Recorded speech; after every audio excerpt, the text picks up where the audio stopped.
యేసుక్రీస్తు నామంన మనందరి తండ్రి అయిన దేవుడికి యేసుక్రీస్తు నామంన కృతజ్ఞత స్తుతులు స్తోత్రములు. యేసు నామంన మీ అందరికీ వందనాలు. మన బ్రతుకు మన జీవితాలు మార్చే మాటల్ని పరిశుద్ధ గ్రంథం నుంచి కొన్ని మాటలు మనం ధ్యానిస్తాం. కొరింథీయులకు రాసిన మొదటి పత్రిక 3వ అధ్యాయం 19వ వచనం. ఈ లోక జ్ఞానము దేవుని దృష్టికి వెరితనమే. అంటే ఈ లోక జ్ఞానాన్ని దేవుడి దృష్టికి ఎలా వెరితనమంట. లోక జ్ఞానం వేరు, దేవజ్ఞానం వేరు. ఈ దేవుని దృష్టికి లోక జ్ఞానం వెరితనము. ఈ వెర్రిని 1000 రూపాయలు, లక్షల రూపాయలు ఖర్చు పెట్టి ఈ వెర్రిని మనమే నేర్చుకోవటం కాకుండా మన పిల్లలకు కూడా నేర్పిస్తున్నాం. ఎన్నో వేలు లక్షలు ఫీజులు కట్టి, డొనేషన్స్ కట్టి, బుక్స్ ఇప్పించి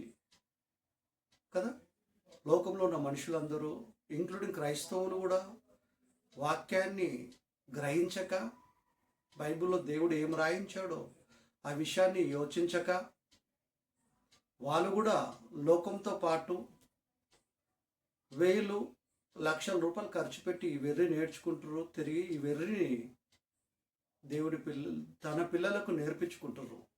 ఎందుకు వీళ్ళు నేర్చుకొని పిల్లలకు కూడా ఈ లోక జ్ఞానాన్ని నేర్పిస్తున్నారు అంటే, మేము లగ్జరీగా బ్రతకాలా, మా పిల్లలు లగ్జరీగా ఉండాలా, చాలా సంపాదించాలా, సాఫ్ట్వేర్లు, ఇంజనీర్లు, బిజినెస్ మెన్లు అవి బాగా ధనాన్ని సంపాదించాలా, చనిపోయేంత వరకు బాగా సంపాదించి, వయసులో ఉన్నంతసేపు బాగా సంపాదించి బాగా సుఖపడాలా, లగ్జరీ జీవితం మాకు ఉండాలా, మేము ఎక్కువ చదివి సంపాదించలే, కనీసం మా పిల్లలను బాగా చదివి సంపాదిస్తే మా పిల్లలతో పాటు మేము సుఖపడాలా ఆలోచనతోని ఈ క్రైస్తవులు కూడా తమ పిల్లలకు 1000 రూపాయలు, లక్షల రూపాయలు ఖర్చు పెట్టి, స్థలాలు, ఇండ్లు ఏమైనా ఉంటే అమ్మి కూడా ఖర్చు పెట్టి ఈ లోక జ్ఞానాన్ని పిల్లలకు బాగా నేర్పిస్తున్నారు.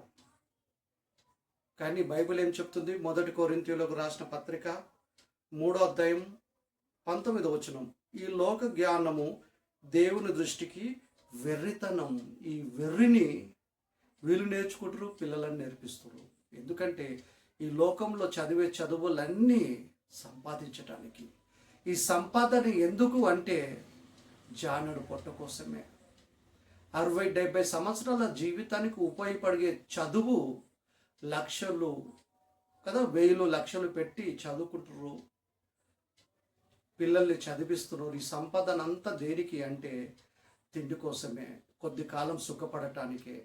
కానీ 60-70 సంవత్సరాల జీవితం తర్వాత, చావు తర్వాత ఏంటి అనే విషయము మనుషులు ఆలోచించట్లేదు.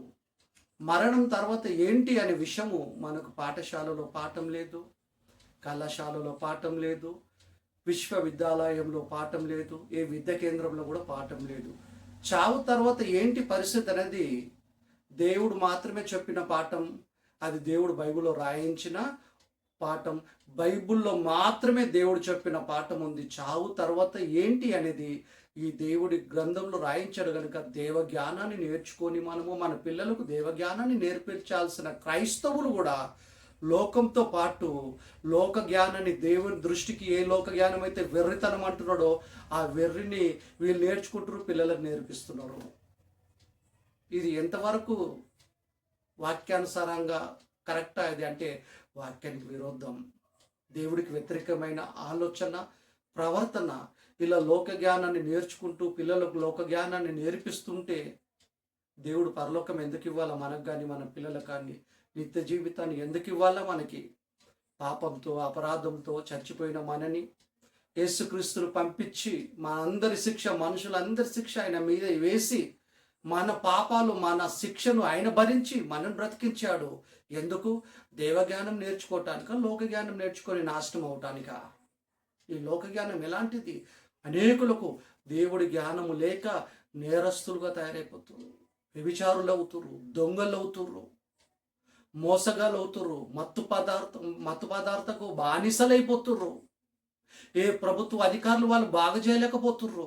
వాళ్ళని బాగా చేసే జ్ఞానము ఏ ఇన్స్టిట్యూట్లో లేదు, ఏ విద్యా కేంద్రంలో లేదు, ఏ కళాశాలలో లేదు, ఏ పాఠశాలలో లేదు, ఏ యూనివర్సిటీలో కూడా లేదు.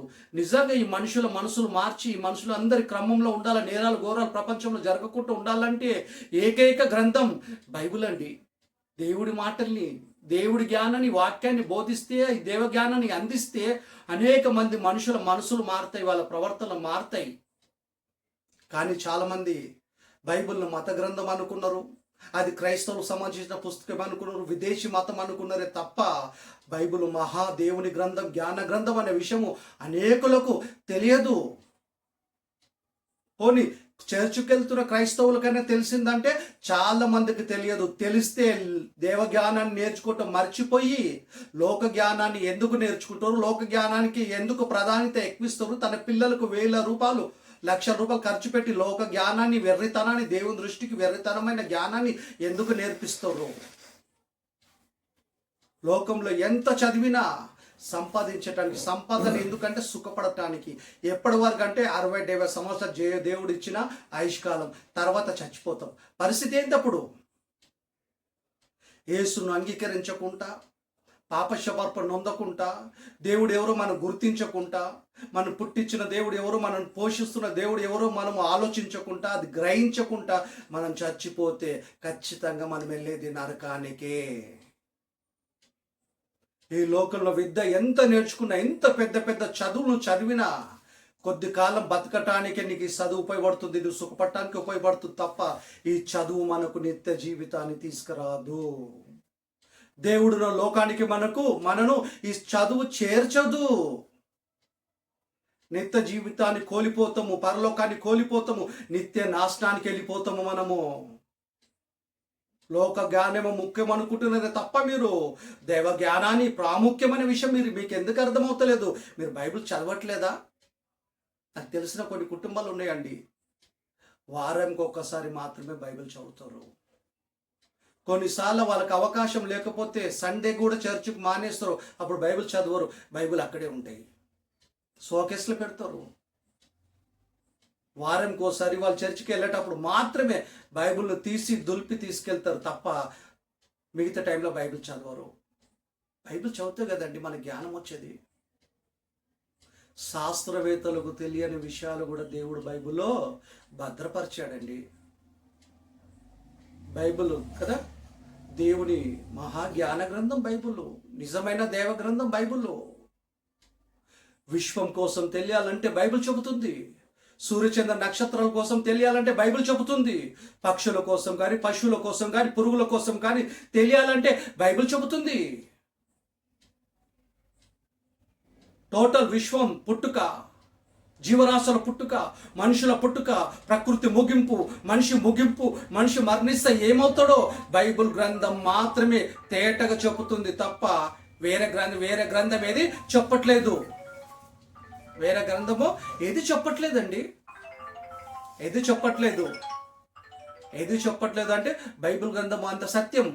సాక్షాత్తు దేవుడు రాయించిన గ్రంథం, రాసింది మనుషులైన రాయించింది దేవుడు కనుక బైబిల్ని బాగా పరిశోధిస్తాం, బైబిల్ బాగా చదువుతాం, ధ్యానిస్తాం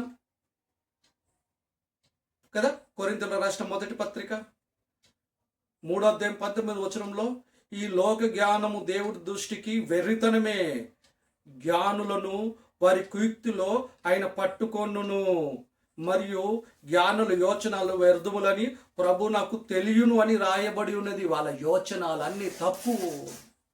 ప్రపంచం ఇప్పుడు అంతమవుతుంది, అప్పుడు అంతమవుతుందని ఎంతోమంది శాస్త్రవేత్తలు ప్రచారాలు చేస్తున్నారు. ప్రకృతి గురించి కానీ, విశ్వం గురించి కానీ, ప్రపంచం గురించి కానీ ఏమైనా చెప్పాలంటే ప్రపంచాలను చేసిన దేవుడు మాత్రమే చెప్పాలా, ఆయనకు మాత్రమే తెలుసు. ఆయన చెప్పిన మాటలు 66 పుస్తకాలుగా బైబిల్లో రాయబడిన పరిశుద్ధ గ్రంథం మన చేతిలో ఉంది. జ్ఞానుల యోచనలని వ్యర్థమవు. ఈ లోక జ్ఞానం దేవుడి దృష్టికి వెర్రితనము. ఈ వెర్రిని మనం రుద్దుకుంటున్నాము, మన పిల్లలకు రుద్దుతున్నాము. దేవుడును లోకానికి పోవాలంటే లోక జ్ఞానం కావాల్సింది కాదు, మనకు దేవ జ్ఞానం కావాలా. దేవుడి జ్ఞానం బైబిల్ చదవటం వల్ల, ప్రార్థన చేయటం వల్ల, బైబిల్ని ధ్యానించటం వల్ల మనకు లభిస్తుంది. లభిస్తుంది. 60-70 సంవత్సరాల జీవితం కోసము కదా ఎన్నో వేలు లక్షలు ఖర్చు పెట్టి లోక జ్ఞానాన్ని నేర్చుకుంటున్న మనము దేవుని జ్ఞానం నేర్చుకునేది ఎప్పుడు, మన పిల్లలకు నేర్పేది ఎప్పుడు, మన చుట్టుపక్కల ఉన్న వాళ్ళందరికీ ఈ దేవ జ్ఞానాన్ని, దేవుని వాక్యాన్ని మనం ఎప్పుడు అందించేది? ఈ బాధ్యత మన అందరి మీద ఉంది. లోకంలో ఎంత జ్ఞానం సంపాదించినా, ఎంత పెద్ద చదువు చదివినా, అవన్నీ మనం బతికినంత కాలం మన తిండి పెట్టడానికి, మనం సుఖ పెట్టడానికి మాత్రమే ఆ జ్ఞానం ఉపయోగపడుతుంది. అందుకే దాన్ని ఏమన్నాడు దేవుడు అంటే, ఆయన దృష్టికి లోక జ్ఞానము వెర్రితనము. వెర్రి అంటే పిచ్చిని ఎక్కించుకుంటున్నాం మనము. మొదటి శతాబ్దం క్రైస్తవులకు అర్థమైంది. అందుకే ఈ వెర్రిని, దేవుని దృష్టికి వెర్రిది లోక జ్ఞానం, దాన్ని ఎక్కించుకోలే వాళ్ళు. చిన్న జీవితం మీద ఆశపడలేదు అపోస్తులు కానీ, మొదటి శతాబ్దం క్రైస్తవులు కానీ. ఎందుకంటే దేవుడి వాక్యం వాళ్ళకి అర్థమైంది.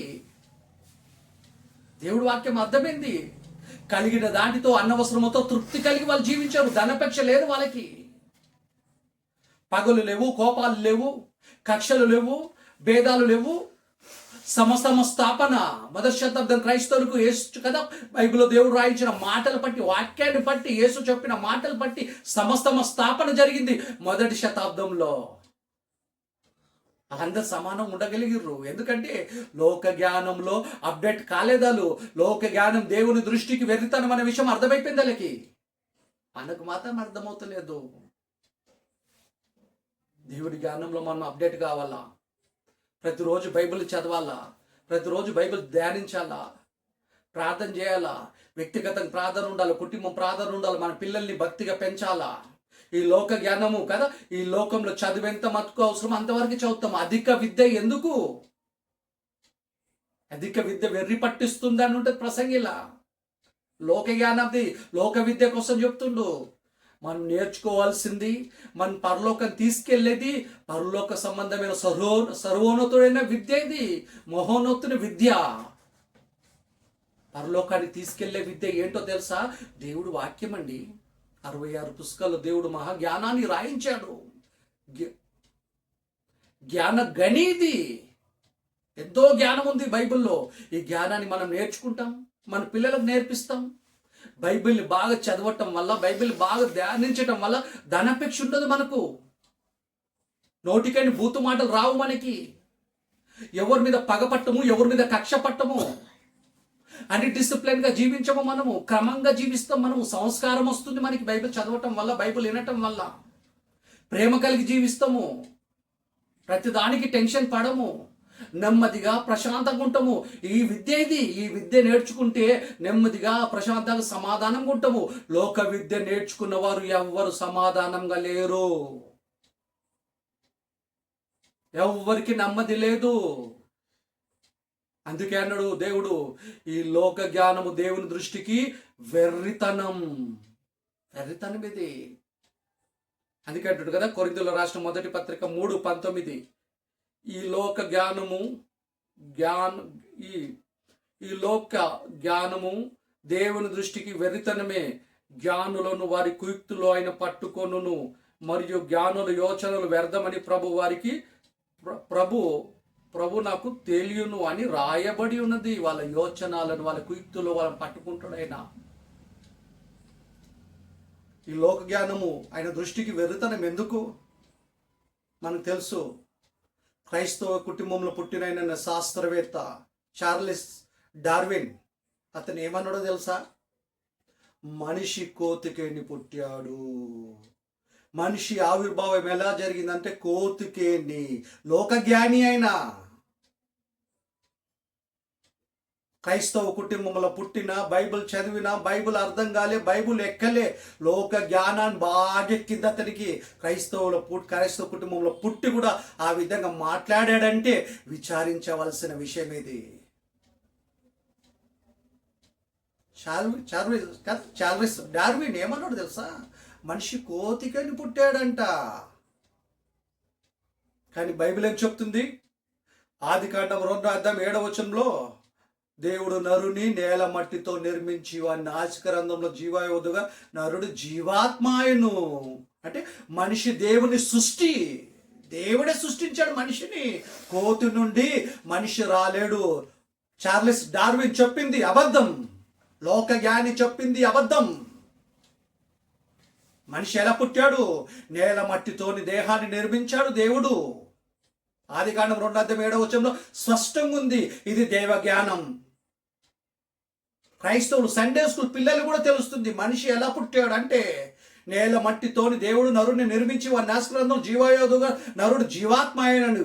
కానీ శాస్త్రవేత్త చార్లిస్ డార్విన్ ఏమన్నాడు తెలుసా? కోతికేని పుట్టాడు. సండే స్కూల్ పిల్లలకు తెలిసిన విషయం కూడా అతనికి తెలియదు. కానీ అతను చచ్చిపోయే ముందు కోర్టు జోబులో ఒక ఉత్తరం దొరికిందండి. ఆ ఉత్తరంలో ఏమని రాసింది తెలుసా? మానవుడు కోతికేని పుట్టాడని నేను అనుకున్నా, కానీ మనుషుడు దేవుని సృష్టి అనే విషయం నాకు తెలిసింది. అప్పటికే ఆ పాఠం పిల్లల పాఠ్య పుస్తకాల్లోకి వెళ్ళిపోయింది. చనిపోయే ముందు కోర్టు జోబులో లెటర్ పెట్టుకొని మరణించాడు. తర్వాత చూస్తే లెటర్లో అలా ఉంది, మానవుడు దేవుని సృష్టి, నా ఆలోచన తప్పు అని. తన తప్పు తను తెలుసుకునే లోపు తనే లోకాన్ని విడిచిపెట్టి వెళ్ళిపోయాడు. దేవుడికి మనకిచ్చిన ఆయుష్ కాలంలోనే మనము దేవుడి జ్ఞానాన్ని మనం నేర్చుకోవాలా. బైబిల్ని బాగా చదువుతాం, బైబిల్ని ధ్యానిస్తాం, దేవునితో మంచి సాహసం కలిగి ఉంటాం, పరిశుద్ధంగా జీవిస్తాం. ఒక మనిషి పరిశుద్ధంగా జీవించాలంటే దేవుడి వాక్యం వల్లనే సాధ్యమవుతుంది. ఒక మనిషి అక్రమైన మార్గంలోకి సక్రమైన మార్గంలో రావాలంటే బైబిల్ వల్లనే, వాక్యం వల్లనే సాధ్యమవుతుంది. ప్రేమ కలిగి జీవించాలంటే బైబిల్ వల్లనే సాధ్యమవుతుంది. ఇతరులు క్షమించగలిగే గొప్ప మనసు మనకు రావాలంటే బైబిల్ వల్లనే సాధ్యమవుతుంది. ఎవరినైనా క్షమించగలిగే గొప్ప మనసు మనకు రావాలంటే బైబిల్ చదవటం వల్లనే మనకు ఆ జ్ఞానం వస్తుంది. దేవుని దృష్టికి వెర్రితనమైన జ్ఞానాన్ని మనం నేర్చుకోవటం కంటే కదా, దేవుడున్న లోకానికి తీసుకెళ్లే జ్ఞానం, నిత్య జీవితాన్ని ఇచ్చే జ్ఞానం, పరలోకానికి ఇచ్చే జ్ఞానం, నరకం నుండి మనం తప్పించే జ్ఞానం దేవుడి జ్ఞానం, వాక్యం అండి. ఆ వాక్యాన్ని మనం నేర్చుకుంటాం, దేవ జ్ఞానాన్ని నేర్చుకుంటాం, దేవుని జ్ఞానంలో అప్డేట్ అవుతాం మనము. దేవుని దృష్టికి వెర్రితనమని లోక జ్ఞానం ఎందుకు మనకు? ఈ లోక జ్ఞానం వల్ల పరలోకం దక్కదు మనకి. ఈ లోక జ్ఞానం వల్ల మన పాపశమర్పణ కలగదు మనకి. ఈ లోక జ్ఞానం వల్ల మనం నిత్య జీవితంలో ప్రవేశించాం, మనకు నిత్య జీవితం రాదు మనకి. ఈ లోక జ్ఞానం దేవుని దృష్టికి వెర్రితనం కనుక కొద్ది మటుకు చదవండి, కొద్ది మటుకు మీరు అక్షర జ్ఞానం నేర్చుకోండి. లక్షలు, వేలు, లక్షలు ఖర్చు పెట్టి ఈ లోక జ్ఞానాన్ని మీరు నేర్చుకుంటారు, మీ పిల్లలు నేర్చుకుంటారు. బైబిల్ ఏం చెప్తుంది? కదా, మన ధనాన్ని ఖర్చు పెట్టి దేవుడి జ్ఞానాన్ని నేర్చుకోవాలి మనం, దేవ జ్ఞానాన్ని నేర్చుకోవాలి మనం. మన ఆస్తులు ఖర్చు పెట్టి దేవుడి జ్ఞానాన్ని నేర్చుకోవాలి మనం. ఈ లోకం ఉండేది శాశ్వతం కాదు, ఈ జీవితం శాశ్వతం కాదు. పరలోకం శాశ్వతం, దేవుడున్న లోకం శాశ్వతం, దేవుడు శాశ్వతం. ఆ శాశ్వత లోకానికి పోవాలంటే లోక జ్ఞానం మనకు ఉపయోగపడద్దు. ఈ లోక జ్ఞానము ఈ లోకంలో బతికినంత కాలమే, కొద్ది కాలం 60-70 సంవత్సరాల కాలం జానుడు పుట్టకు అన్నం పెట్టడానికే సరిపోతుంది. ఈ జ్ఞానం లేని వాడిని కూడా దేవుడు పోషిస్తున్నాడు. పోషించట్లేదా? 84 లక్షల జీవరాశుల ఆకలి తీరుస్తుండు, దాహాన్ని తీరుస్తుండు దేవుడు. 84 లక్షల జీవరాశులకు ఏ ప్రభుత్వ అధికారులు అన్నం పెడుతున్నారు, నీళ్ళు ఇస్తున్నారు, వాటిని చూస్తున్నారు, సంరక్షిస్తున్నారు. వాటన్నిటిని దేవుడే కదండి పోషించేది.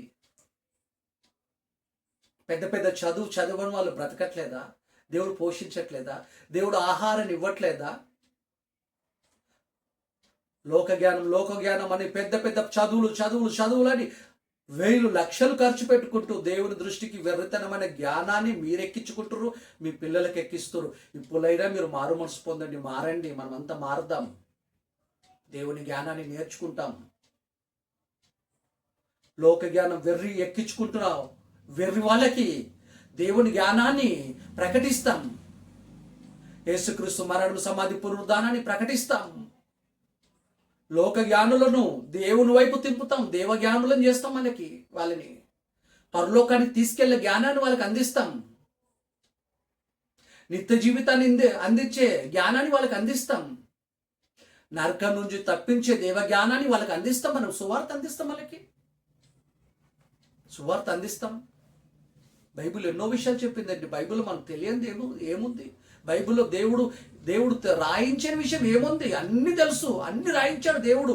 విశ్వాన్ని చేసిందే దేవుడు గనుక పక్షుల పుట్టుక, పశువుల పుట్టుక, సూర్యచంద్ర నక్షత్రాల పుట్టుక, భూమి పుట్టుక, ఆకాశం పుట్టుక, విశ్వం పుట్టుక, టోటల్ ప్రకృతి పుట్టుక, పంచభూతాల పుట్టుక, ముగింపు దేవుడు రాయించారండి బైబిల్లో.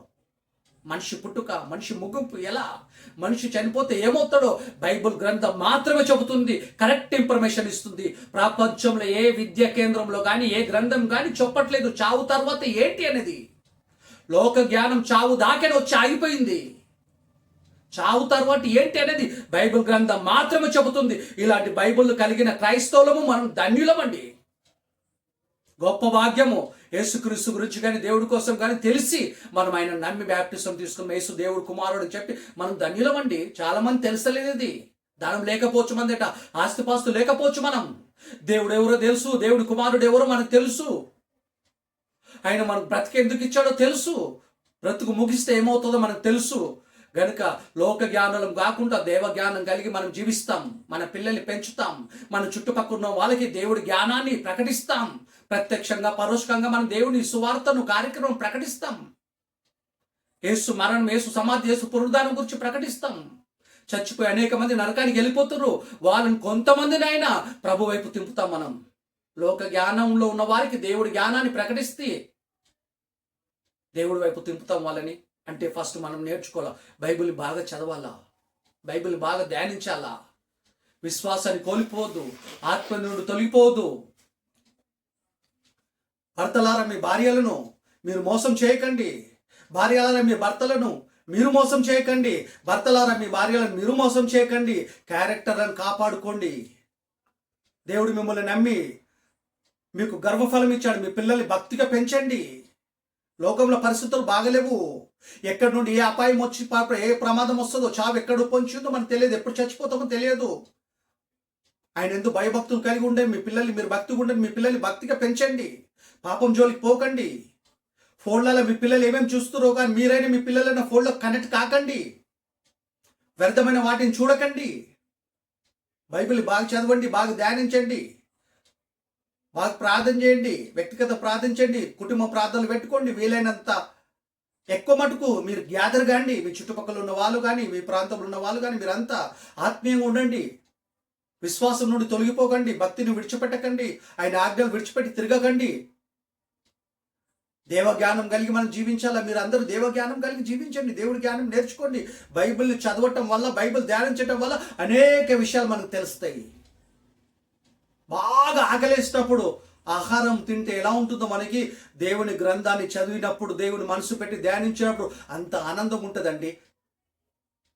అలాంటి తృప్తి అనుభూతి అనేకసార్లు నాకు కలిగింది. యథార్థత చెప్తున్నా. మీరు బైబిల్ బాగా చదవండి, బాగా ధ్యానించండి, రోజు బైబిల్ చదవండి, దేవునితో సాహసం కలిగి ఉండండి. లోక జ్ఞానులై ఉండకండి, దేవ జ్ఞానులై ఉండండి. దేవుని ఎక్కువగా ప్రేమించండి. ఆయన ఆజ్ఞలు గైకొనటమైన ప్రేమించుట. అలాగా మనం ప్రేమించినప్పుడు, దేవజ్ఞానం కలిగి ఉన్నప్పుడు మనకైనా మన పిల్లలకైనా దేవుడి చల్లని చూపు మన మీద ఉంటుంది, మన పిల్లల మీద ఉంటుంది. మన బ్రతుకు ముగిస్తే, క్రీస్తు రాకముందే పరదేశంలో చోటు ఉంటుంది, క్రీస్తు వస్తే పరలోకానికి వెళ్తాం మనం. లేకపోతే పరదేశం మిస్ అయిపోతాం, పరలోకం మిస్ అవుతాం. లోక జ్ఞానులమైతే దేవజ్ఞానం కలిగి మనం జీవించాలా. దేవజ్ఞానంలో మన పిల్లల్ని పెంచాలా, మనం పెరగాల. త్వరగా చూసుకుంటాం. అలానే కొన్ని మాటలు. సామెతల గ్రంథము 2వ అధ్యాయము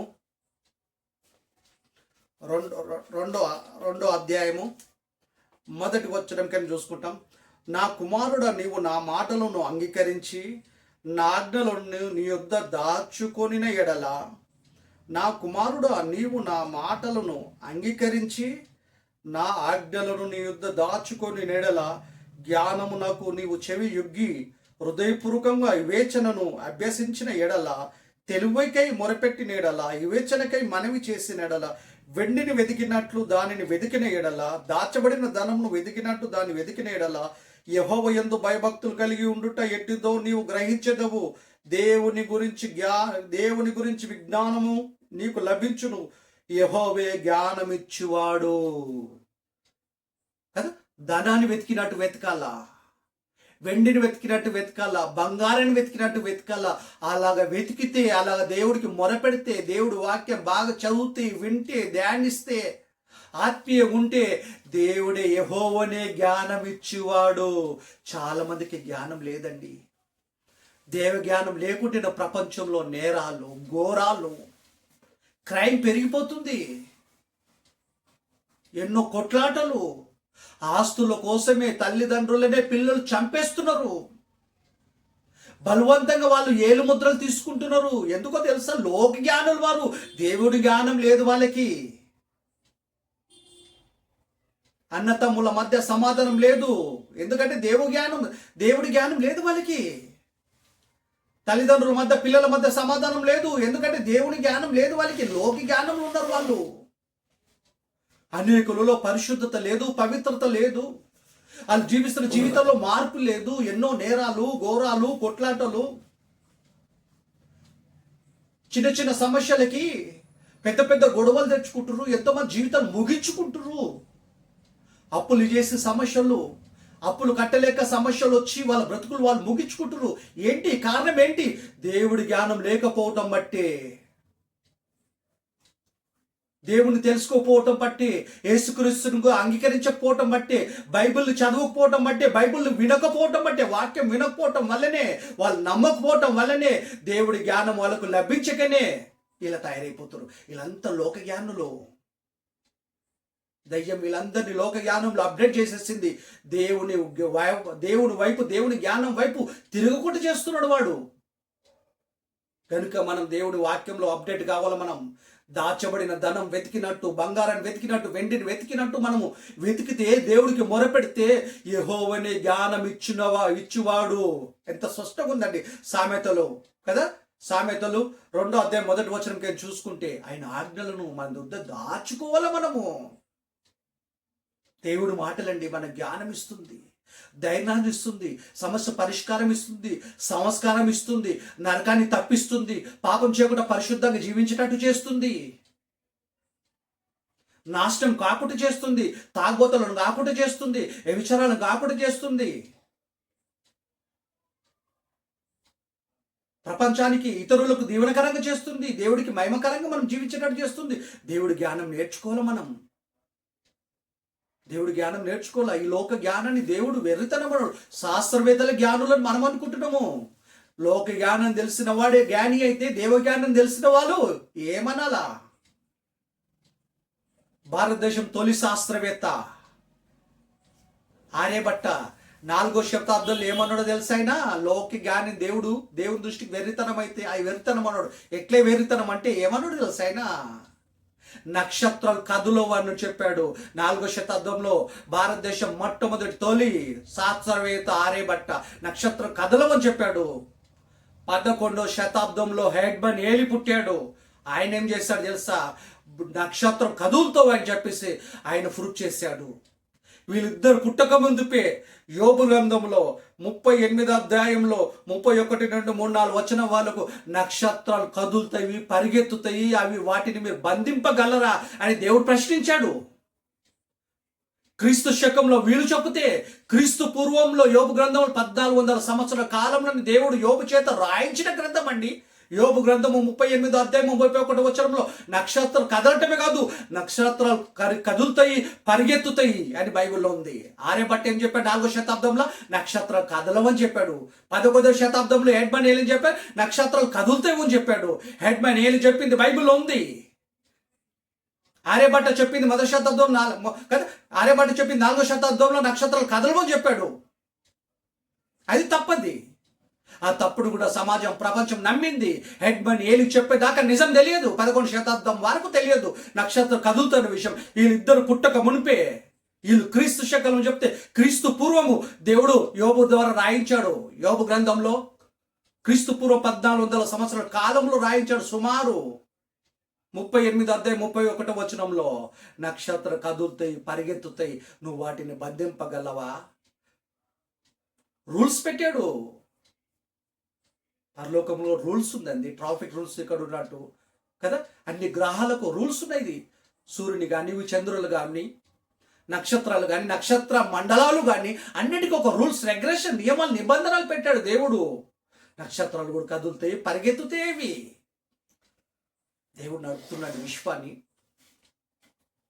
లోక జ్ఞానం తెలియదు విషయం. బస్సు నడిపేవాడిని డ్రైవర్ అంటాం కదా, ప్లేన్ నడిపేవాడిని పైలట్ అంటాం, స్కీమర్ నడిపేవాడిని కదా క్యాప్టెన్ అంటాం. విశ్వాన్ని నడిపించేటైననే దేవుడు ఈ అనంత సృష్టి నడిపిస్తుండు. దేవుడి గురించి జ్ఞానం పాఠశాలలో దొరకదు మనకు. మన పిల్లల్ని పంపిస్తున్నామే, వీళ్ళు లక్షలు ఖర్చు పెట్టి లోక జ్ఞానం నేర్పడానికి పంపుతున్నామే. ఏ ఫర్ యాపిల్ అంటాడు, యాపిల్ని ఎవరు చేశారు చెప్తారా? చెప్పరు, చెప్పరండి. వృక్షాల కోసం పాఠం ఉంది, భూగర్భ శాస్త్రవేత్తలు భూమి కోసం శాస్త్రం కదా పాఠం ఉంది, వృక్షశాస్త్రం, ఫోటోబయాలజీ, కాంతి, జీవశాస్త్రం, ఎన్నో శాస్త్రాలు ఉన్నాయి. శాస్త్రాలు అన్నిటికీ పాఠం ఉన్నాయి, కానీ శాస్త్రాలను కదా విశ్వాన్ని కలుగజేసిన దేవుడి కోసం పాఠం లేదండి. పాఠశాలలో పాఠం లేదు, కళాశాలలో పాఠం లేదు, విశ్వవిద్యాలయంలో పాఠం లేదు, దేవుడి గురించి ఎక్కడ పాఠం లేదు. మళ్ళీ ఏమంటారు, మళ్ళీ లోకంలో కదా తల్లి, తండ్రి, గురువు, దైవం అంట కదా. మాతృదేవో భవ, పితృదేవో భవ, ఆచార్య దేవో భవ. అది సరిపోలేదు, ఇంకా అతిథి దేవో భవ. ఫిలిం ఇండస్ట్రీకి సంబంధించిన వాళ్ళు ఏమంటారు, ప్రేక్షక దేవో భవ. రాజకీయ నాయకులు ఓటర్లో దేవో భవ, ఓట్లు వేసుకునేటోళ్ళు కూడా దేవుళ్ళు అంట. ఇంతమంది దేవుళ్ళ. ఆకాశాన్ని సృష్టించింది ఎవరు? భూమిని సృష్టించింది ఎవరు? ఈ విశ్వాన్ని సృష్టించింది ఎవరు?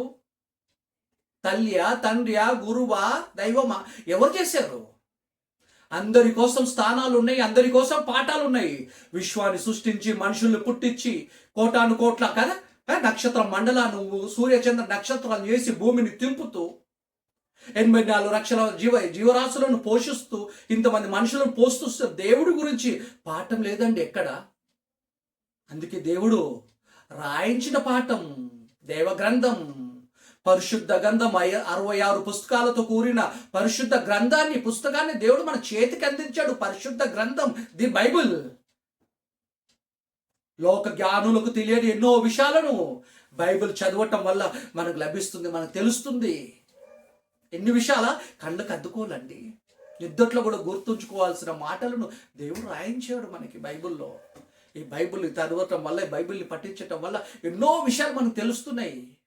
యవ్వనస్తులు పాపం చేయకుండా పరిశుద్ధంగా ఉండాలంటే ఆయన వాక్యం చదివి ఆ వాక్యాన్ని హృదయంలో భద్రపరచుకోవటం వల్ల మనం పరిశుద్ధంగా జీవించగలుగుతాం. అమ్మాయిలు కానీ అబ్బాయిలు కానీ మన క్యారెక్టర్ మనం కాపాడుకోగలుగుతాము. అంత జ్ఞానం ఉంది బైబిల్లో, అంత శక్తి ఉంది. ఆయన మాటలు చదవటం వల్ల, ఆయన మాటలు ధ్యానించటం వల్ల, ఆయన ప్రార్థన చేయటం వల్ల, ఆయనతో సహవాసం చేయటం వల్ల మనం పరిశుద్ధంగా జీవించడానికి మనకు వీలవుతుంది. దేవుడి చల్లని చూపు మన మీద ఉంటుంది, మన పిల్లల మీద ఉంటుంది. మన ప్రమాదంలో చనిపోము, నరకాడి పోకుటైన మనల్ని కాపాడుతాడు. మనం దేవ జ్ఞానం కలిగి జీవిస్తే మన పిల్లలకి దేవ జ్ఞానాన్ని నేర్పించాలి. మనము ప్రతిరోజు బైబిల్ చదవాలి. మన దేహానికి తిండి ఎంత అవసరమో మన ఆత్మకు దేవుడి వాక్యము అంత అవసరం. మనకు ఆత్మకు ఆహారం ఏంటో తెలుసు, దేవుడి వాక్యం. మత్తయి సువార్త అంటాడు కదా యేసుక్రీస్తు అపవాదితో, మనుషుడు రొట్టె వలన మాత్రం కాదు, దేవుని నోటి నుండి వచ్చు ప్రతి మాట వలన జీవించును. రొట్టె అవసరమే దేహానికి. దేహాన్ని నడిపిస్తున్న సూపర్ పవర్ ఆత్మలం మనము. దేవునిలో నుండి విడిపోయి వచ్చిన ఆత్మలం మనము. ఈ ఆత్మలకు ఆహారం ఏంటో తెలుసా? వాక్యం అండి. రోజు 3 పూటలు ఆహారం తింటున్నాం, సాయంత్రం పాట స్నాక్స్ చేస్తున్నాము, 4 పూటలు తింటున్నాం, బాగానే ఉంటున్నాము. అది తప్పని నేను అనట్లేదు. కానీ మన ఆత్మను రక్షించే మాటల్ని, వాక్యాన్ని ఎన్నిసార్లు వింటున్నాము, ఎన్నిసార్లు చదువుతాము, ఎన్నిసార్లు ధ్యానిస్తున్నాము. నరకం నుండి తప్పించే మాటలు అవి వాక్యం. నిత్య జీవంలో ప్రవేశపెట్టే మాటలు, పరలోకానికి తీసుకెళ్లే మాటలు మనని. అక్రమైన మార్గంలో ఉన్న మనను సక్రమైన మార్గంలో పెట్టే దేవుడి మాటల్ని, మన బ్రతుకు మన జీవితాలను మార్చే మాటలేంది దేవుడి మాటలు. ఈ దేవుడి వాక్యాన్ని బాగా నేర్చుకోవాలి మనము. దేవుడి జ్ఞానాన్ని నేర్చుకోవాలి మనము. దేవుడి జ్ఞానం చదవటం వల్ల, దేవుడి వాక్యం చదవటం వల్ల, దేవుడి వాక్యం ధ్యానించటం వల్ల, బాగా ప్రార్థన చేయటం వల్ల, ఆత్మీయలో మనం ఉండటం వల్ల, విశ్వాసాన్ని కోల్పోకుండా, ఆత్మీయతను తొలగిపోకుండా మన భక్తి కలిగి జీవించటం వల్ల దేవుని జ్ఞానం మనకు లభిస్తుంది. అపోస్తులకు అందిందండి, దేవుడి జ్ఞానం అందింది. అందుకే వాళ్ళ ధనాపేక్ష లేదు, పగలు లేవు, కోపాలు లేవు, ద్వేషాలు లేవు. అందరూ కలిసి, ఆ ప్రాంతంలోని ప్రజలందరూ కలిసి సమాధానంగా ఉన్నారు. వాళ్ళు ఏక మనసు కలిగి ఉన్నారు. దేవుడి యందు ఆనందించారు వాళ్ళు. నువ్వు నేను అనే భేదం లేదు, ప్రాంతీయతత్వం భేదం లేదు, కుల మతాల భేదం లేదు, వర్గాల భేదం లేదు. అందరు సమానంగా ఉన్నారండి. ఈరోజు ఒక కుటుంబంలోనే సమాధానం లేదు, క్రైస్తవ కుటుంబంలోనే. రోజు బైబిల్ చదివే కుటుంబాలు చాలా తక్కువ మంది అండి. నాకు తెలిసిన కొన్ని కుటుంబాలు ఉన్నాయి, రోజు బైబిల్ చదవరు, కుటుంబ ప్రార్థన ఉండదు. మొబైల్ పట్టుకొని గంటలు గంటలు ఉంటారు. పిల్లలు అన్నం తింటలేరని పిల్లలు కూడా మొబైల్ ఇస్తారు. వీళ్ళు దేవుళ్ళు ఉండలేరు, పిల్లలు దేవుళ్ళు ఉంచుతలేరు. వీళ్ళు లోక జ్ఞానులు అయిపోతున్నారు, పిల్లల్ని కూడా లోక జ్ఞానులు చేస్తున్నారు. ఇలాగా లోక జ్ఞానంలో మనం ఉండిపోతే, లోక జ్ఞానంలో మనం అప్డేట్ అయిపోతే దేవుడికి దూరం అవుతాం, నిత్య జీవితాన్ని కోల్పోతాం. దయచేసి ఇప్పటికైనా రోజు బైబిల్ చదువుతాం, బైబిల్ ధ్యానిస్తాం. సంవత్సరం గడిచిపోయినాయి. ఇప్పుడు 2026కు వచ్చాము. ఇప్పుడే ఈ సంవత్సరమైనా, ఏ మాసమైనా, ఈ రోజు అయితే మనం ఆలోచిస్తాం, ధ్యానిస్తాం. ప్రతిరోజు బైబిల్ చదువుతాం, ప్రతిరోజు ప్రార్థన చేస్తాం, ప్రతిరోజు బైబిల్ ధ్యానిస్తాం. మన పనులు మనం చేసుకుంటూ మనం ఆత్మీయంగా ఉంటాం, దేవుని జ్ఞానాన్ని నేర్చుకుంటాం, అనేకులకు దేవుని జ్ఞానాన్ని ప్రకటిస్తాం. నరకం నుండి మనం అనుకుంటున్నాం కనుక అనేకులు నరకం నుంచి తప్పించబడాలని మనం కోరుకుంటాం, దేవుడికి మొరపెడతాం. దేవుని జ్ఞానాన్ని వాళ్ళకు కూడా సువార్తను అందిస్తాం, వాళ్ళని కూడా దేవజ్ఞానులను చేస్తాం. లోక జ్ఞానంలో అపవాది వాళ్ళని అప్డేట్ చేసేసింది కనుక లోక జ్ఞానంలో అప్డేట్ అయిన వాళ్ళని దేవుడి జ్ఞానంలో మనం అప్డేట్ చేస్తాం. యేసుక్రీస్తు గురించి ప్రకటిస్తాం, క్రీస్తు మరణం, సమాధి, పునరుద్ధానం, సువార్తను ప్రకటిస్తాం. దేవుడి గురించి చెప్తాం, పాపం కోసం చెప్తాం, నీతిని కోసం చెప్తాం, నరకం కోసం చెప్తాం, పరలోకం కోసం చెప్తాం. దేవుడు మనల్ని ఎందుకు పుట్టించాడు, దేవుడు ప్రణాళిక కోసం చెప్తాం. బైబిల్ గురించి చెప్తాం, పరిశుద్ధత కోసం చెప్తాం, పవిత్రత కోసం చెప్తాం. మరణం తర్వాత ఏంటి అనేది బైబిల్ గ్రంథం మాత్రం చెప్తుంది. వాళ్ళు చెప్పి అనేకులకు దేవుని వాక్యాన్ని ప్రకటిస్తాం. దేవుని దేవజ్ఞానాన్ని మనం ప్రకటిస్తూ దేవుని ఇష్టాన్ని, దేవుని చిత్తాన్ని మన బ్రతుకాల మనం చేస్తాం. మన బ్రతుకు ద్వారా, మన జీవితం ద్వారా దేవుని ఇంప్రెస్ చేస్తాం. దేవుని మనసులో స్థానాన్ని సంపాదించుకుంటాం, పరలోకంలో చోటు సంపాదించుకుంటాం. ఈ సమయాన్ని ఇచ్చిన దేవుడికి క్రీస్తు యేసునామమున కృతజ్ఞతాస్తుతులు. వాక్యమైన మీకు అందరూ కూడా మరోసారి యేసునామమున మీ శుభములు, వందనాలు. కేవలం మీరు మనం అందరము కేవలం మనం వాక్యం వినువారు మాత్రమే మమ్మల్ని మనం మోసపుచ్చుకోకుండా వాక్య ప్రకారంగా ప్రవర్తించడానికి ప్రయత్నిస్తాం. మనలో ఉన్న పరిశుద్ధాత్మ ద్వారా దేవుడు మనకు సహాయం చేస్తాడు. మేము ప్రార్థన చేసుకుంటాం. పరలోకమందున్న పరిశుద్ధుడా మా తండ్రి, ఈ సమయం ఈ తరుణం మాకు ఇచ్చిన విధానం బట్టి మీకు వందనాలైనా. ఈ లోక జ్ఞానాన్ని మీ దృష్టికి వెర్రితనం కనుక ఆ వెర్రులో మేము ఉండకుండా నైనా మీ జ్ఞానాన్ని కలిగి, దైవ జ్ఞానాన్ని కలిగి మేము జీవించగలిగే మనసు మా అందరికీ దయచేయండి.